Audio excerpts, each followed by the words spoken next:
and just, so like that, honestly, one of my favorite performances of the entire season, right there. That to go off of that, I have to say, like, we're so lucky. Like, we have just such an amazing cast, and of course crew, and of course like creative. Everyone is incredible.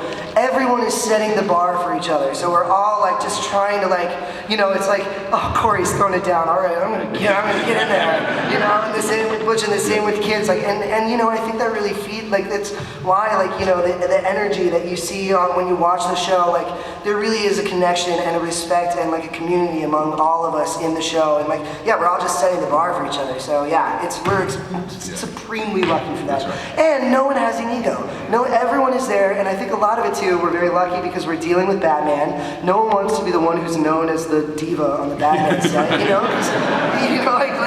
It's like again, it's like material that needs to be revered, that needs to be respected, and so everyone is coming in with just no ego, and it's just there to create something together, and it really feels like family. So yeah, we're really lucky. It's just it's great.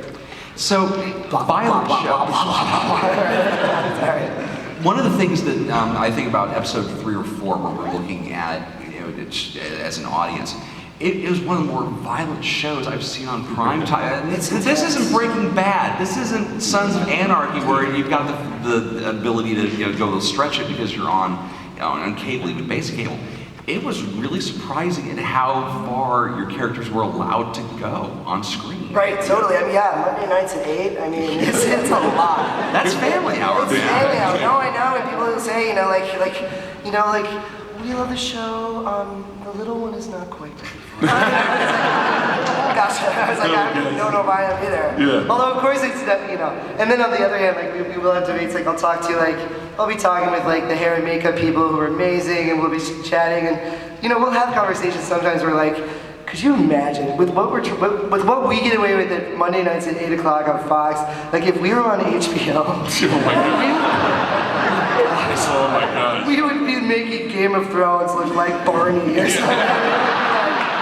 No idea. Dinosaurs, dragons, those guys. We would be like.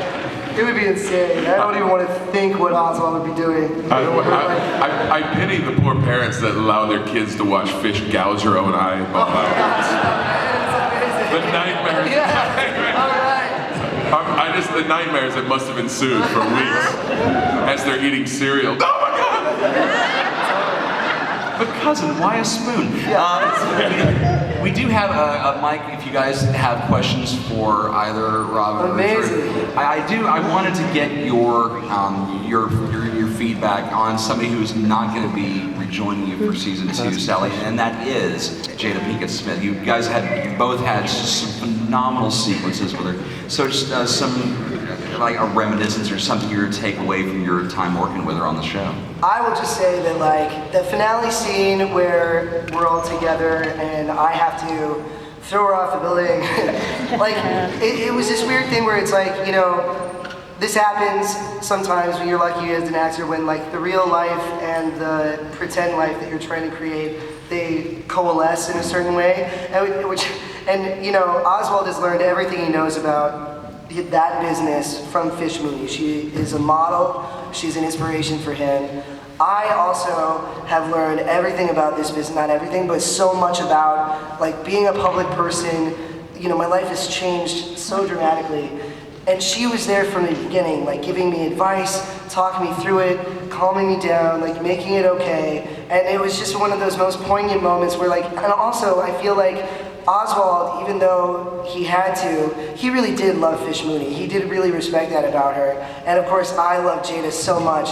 So, I would be completely lying if I didn't say that I completely burst into tears, like once we cut, because she's just such a fabulous, amazing person. And I'm really torn about it. The only thing that I'm happy about is that you didn't see her body, and fish can swim, and there you go. And so, she was even she was vague about it, and she was like, it's not, it's not out of the realm of possibility that Fish comes back in some fashion, and so that's what I'm crossing my fingers for. She's fabulous. That's right. That's right, man. Thanks, sir. It didn't happen. I would echo that. That was one of the first early scenes that we shot in the finale, and which was chock full of I mean, man, there's a lot of stuff, and it was really life imitating art, imitating life in a lot of ways. Because for me personally, I worked exclusively almost with Jada in the first half of the season, and I didn't see her for 3 months because she was off on that bloody island, and I missed her because we really, I echo everything that Robin said. We really connected. She's somebody that's been around the business a long time, has amazing stories, and we talked about being parents and raising kids and life in the public eye, and so I missed her, and then I got a chance to see her, and then and then she goes over the damn wall. Yeah, after you shot her. Okay, all right, yeah. There's that. But so it really was this really emotional scene on this rooftop, and it was so special. It's definitely my most memorable moment of the entire season was Robin and Jada and I on this rooftop in Brooklyn, and freezing cold with the wind, but this beautiful view of Manhattan. And we're doing this intense scene, and it's I'll never forget that for sure. Yeah, amazing. Jada Pinkett Smith. Yeah, JPS.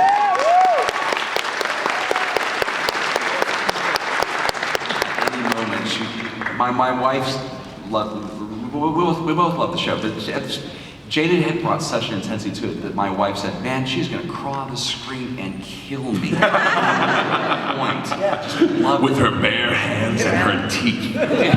Wouldn't even need the teeth, just those nails themselves. Good God. That person deserves an Emmy, whoever's doing her nail design. Right here. Hello. Hi, my name's Jennifer, and you were talking about greatest moments. As of right now, this is mine. I have a question for actually Robin. I want to know, do you carry something to make your shoe heavy? Is that why you drag it, or is that something you do by yourself, and do you go home with lots of leg cramps? No,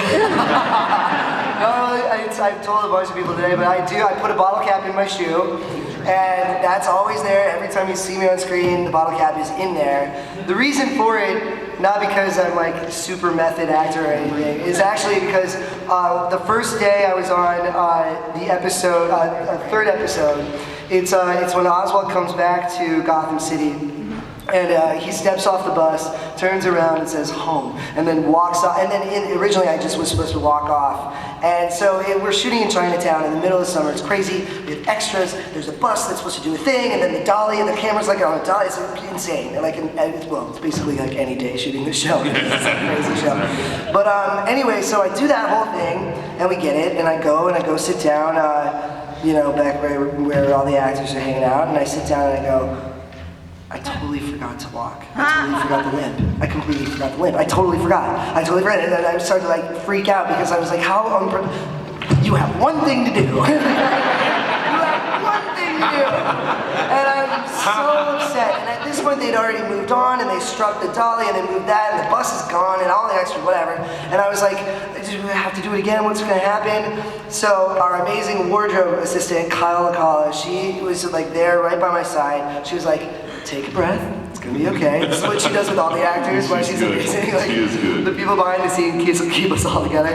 And she was like, I'll go take care of it. She goes and talks to the director, and they're like, it's okay, we'll be able to cut around it, it'll be fine. But I was like, no. And then she comes back on the bus, and she was like, she told me this, and then she was like, she's also a Broadway dresser too, so she works in theater, and she was like, what if we put something in your shoe, which is an old Stella Adler trick. Stella Adler was a very, very famous acting teacher, and I was like, bingo. And she was like, okay, water bottle in your shoe right now, and she put it in, and it's there every time, and it's actually brilliant because it puts my mind state, where I need to be. It helps me get into character because every step that Oswald takes is a painful step. He feels that pain every time. I don't feel the pain that much, but it's just enough to remind me of what he's going through. And yeah, after we shoot a bunch I'm not on every day, but if we shoot a bunch of days in a row, like the finale, I think I had 5 days, a full week, and it was crazy. I'm shooting sheet guns and stuff. Crazy. And so after that, I was like, oh wow, gotta go to the masseuse. Definitely feeling it, but anyway. So thank you. I don't know where you went. Thank you very much. Hey, thanks, Jennifer. Thanks, Mom. Hi. Hi, how are you? I'm good. Are you sure? Let's talk about it. Are you good? So I was wondering, like, for your characters, what you kind of used to inspire the way you acted as them? Like, especially for someone like the Penguin who's been on TV and on the big screen multiple times, and how you would, what you would use for inspiration.